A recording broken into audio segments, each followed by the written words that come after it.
Hi friends, welcome to my channel Varalakshmi cooking with vlog. ఈరోజు అయితే మైసూర్ బజ్జీలు అయితే ప్రిపేర్ చేశాను. లోపలైతే స్మూత్గా పైన క్రిస్పీగా చాలా బాగా అయితే వచ్చాయి.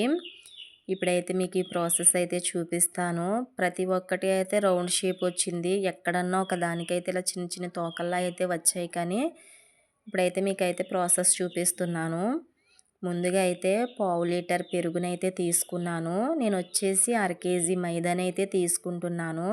దానిలోకైతే పావు లీటర్ పెరుగు, దానిలోకి కొంచెం ఒక అర టీ స్పూన్ అయితే బేకింగ్ సోడా అయితే తీసుకున్నాను.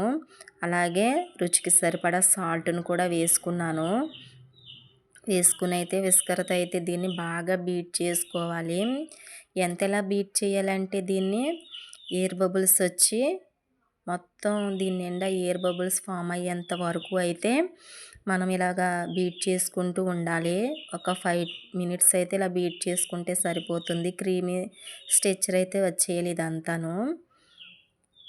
ఇదే స్టేజ్లో అయితే మనం కొంచెం ఆయిల్ కూడా వేసుకోవచ్చు. లేకపోతే పిండి కలిపిన తర్వాత పిండిలో వేసుకుని మళ్ళీ ఒకసారి అయితే బాగా బీట్ చేసుకోవచ్చు.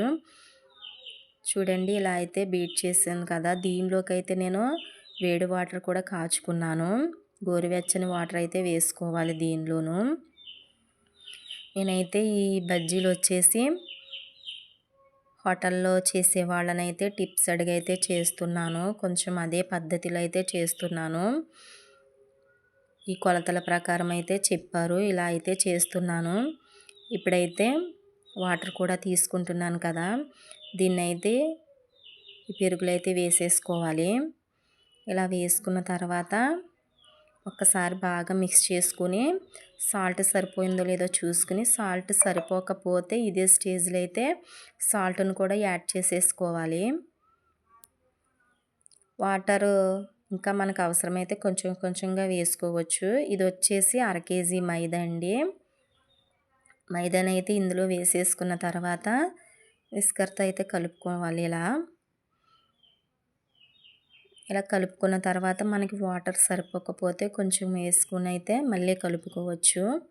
ఒక్కసారి ఎక్కువ వాటర్ వేసేసుకోకూడదు, కొద్ది కొద్దిగా వేసుకుంటూ అయితే మిక్స్ చేసుకోవాలి. ఇప్పుడు కొంచెం వాటర్ని అయితే యాడ్ చేస్తున్నాను.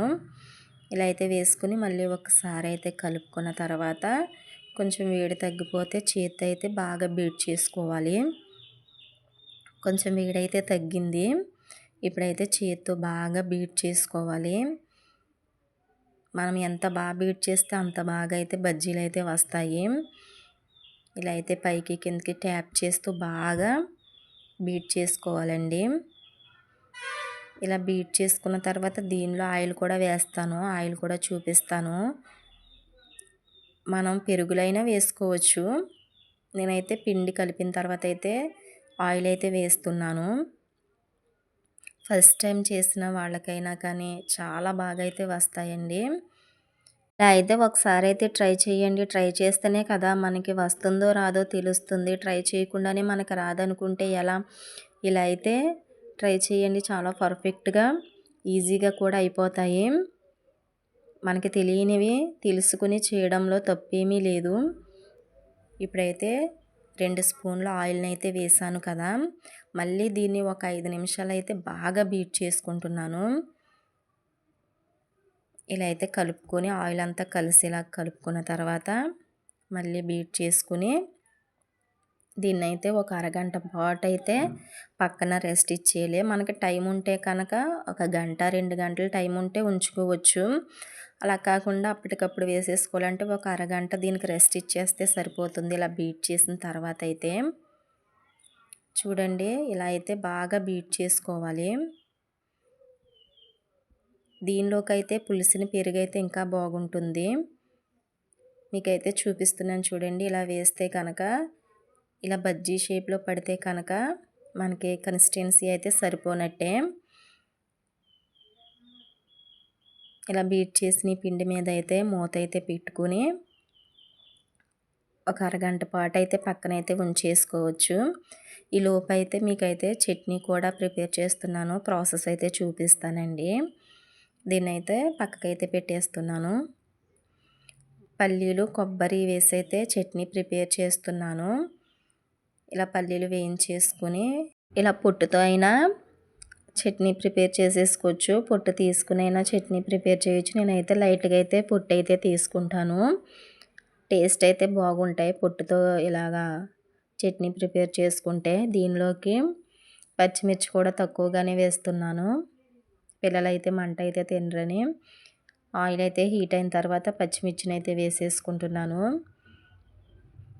దీనిలో అయితే టమాటాలు అయితే యాడ్ చేయట్లేదు. ఓన్లీ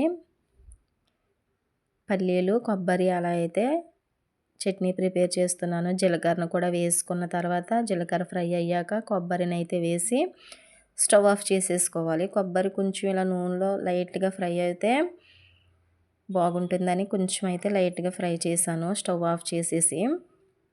ఇప్పుడైతే పల్లీలు, ఈ కొబ్బరి, పచ్చిమిర్చిని అయితే దీనిలో వేసేసుకుని అయితే మెత్తగా అయితే మిక్సీ అయితే పట్టేసుకోవాలి. దీనిలోనే 2, 3 వెల్లుల్లి రెబ్బలు అలాగే కొంచెం చింతపండును కూడా వేసుకుంటున్నాను. ఇదిగోండి ఇలా అయితే మిక్సీ అయితే పట్టేసుకున్నాను. దీనిలోకి అయితే ఇప్పుడైతే పోపు అయితే వేస్తాను. ప్యాన్ అయితే పెట్టుకుని దానిలో ఆయిల్ అయితే వేసుకున్నాను. పోపు దినుసులు వేసుకుని దీనిలోనే ఎండుమిర్చి ముక్కల్ని వేసుకోవాలి. అలాగే కొంచెం కరివేపాకును కూడా వేసుకోవాలి. ఈ 3 బాగా ఫ్రై అయిన తర్వాత అయితే ఇదైతే వేసుకుని ఈ 3 ఫ్రై అయిన తర్వాత ఈ పోపునైతే చట్నీలో వేసేసుకుంటే టేస్ట్ అయితే చాలా బాగుంటుంది. ఇలా అయితే వేసేసుకుని ఒకసారి బాగా కలుపుకోవాలి. దీనిలోనే నేనైతే కొత్తిమీర అయితే కొంచెం అయితే తీసుకుని చిన్న ముక్కలుగా కట్ చేసుకుని అయితే వేసుకుంటున్నాను. అలా వేసుకోవడం వల్ల అక్కడక్కడ కొత్తిమీర తగిలైతే టేస్ట్ అయితే చాలా బాగుంటుంది. ఇలా అయితే వేసేసుకుని బాగా కలుపుకోవాలి. ఇలా పచ్చి కొత్తిమీర అయితే టేస్ట్ బాగుంటుంది. ఎందుకంటే ఇది నాటు కొత్తిమీర కదా, టేస్ట్ ఇంకా బాగుంటుంది.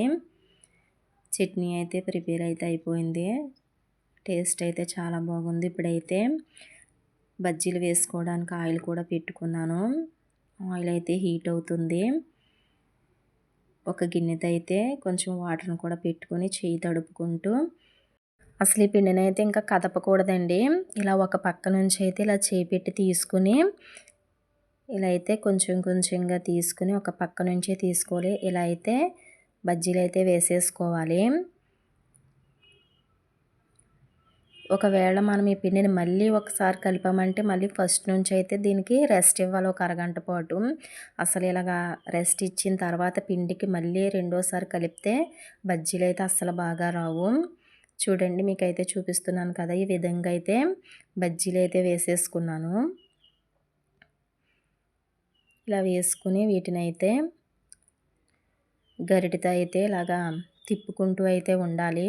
మీడియం ఫ్లేమ్లో పెట్టుకుని ఇలా అంటే అన్ని వైపులు అయితే బాగా అయితే వేగుతాయి. కొంచెం అంతే అన్నీ అయితే బాగా వచ్చినాయి రౌండ్గా. కొంచెం అక్కడక్కడ కొన్నాటికి అయితే చిన్న చిన్న తోకలు అయితే వచ్చాయి. కానీ ఇదిగోండి ఇప్పుడు ఇది ఉడికిందో లేదో లోపల కంటే మనకు తెలియాలంటే చూడండి ఇలా పట్టుకున్నప్పుడు కొంచెం బరువు ఉంటే ఉడకనట్టు, మళ్ళీ రెండోసారి చూసినప్పుడు తేలికైంది. ఇప్పుడైతే బజ్జీ అయితే ఉడికిపోయినట్టే. ఇలా అయితే బజ్జీలన్నీ తీసేసుకున్నాను. కొబ్బరి, పల్లీలు చట్నీ అలాగే బజ్జీలు అయితే టేస్ట్ అయితే చాలా బాగున్నాయండి. నేను చేసిన ప్రాసెస్ అయితే మీకు నచ్చినట్లయితే లైక్ చేయండి, షేర్ చేయండి, సబ్స్క్రైబ్ చేయండి. Bye friends.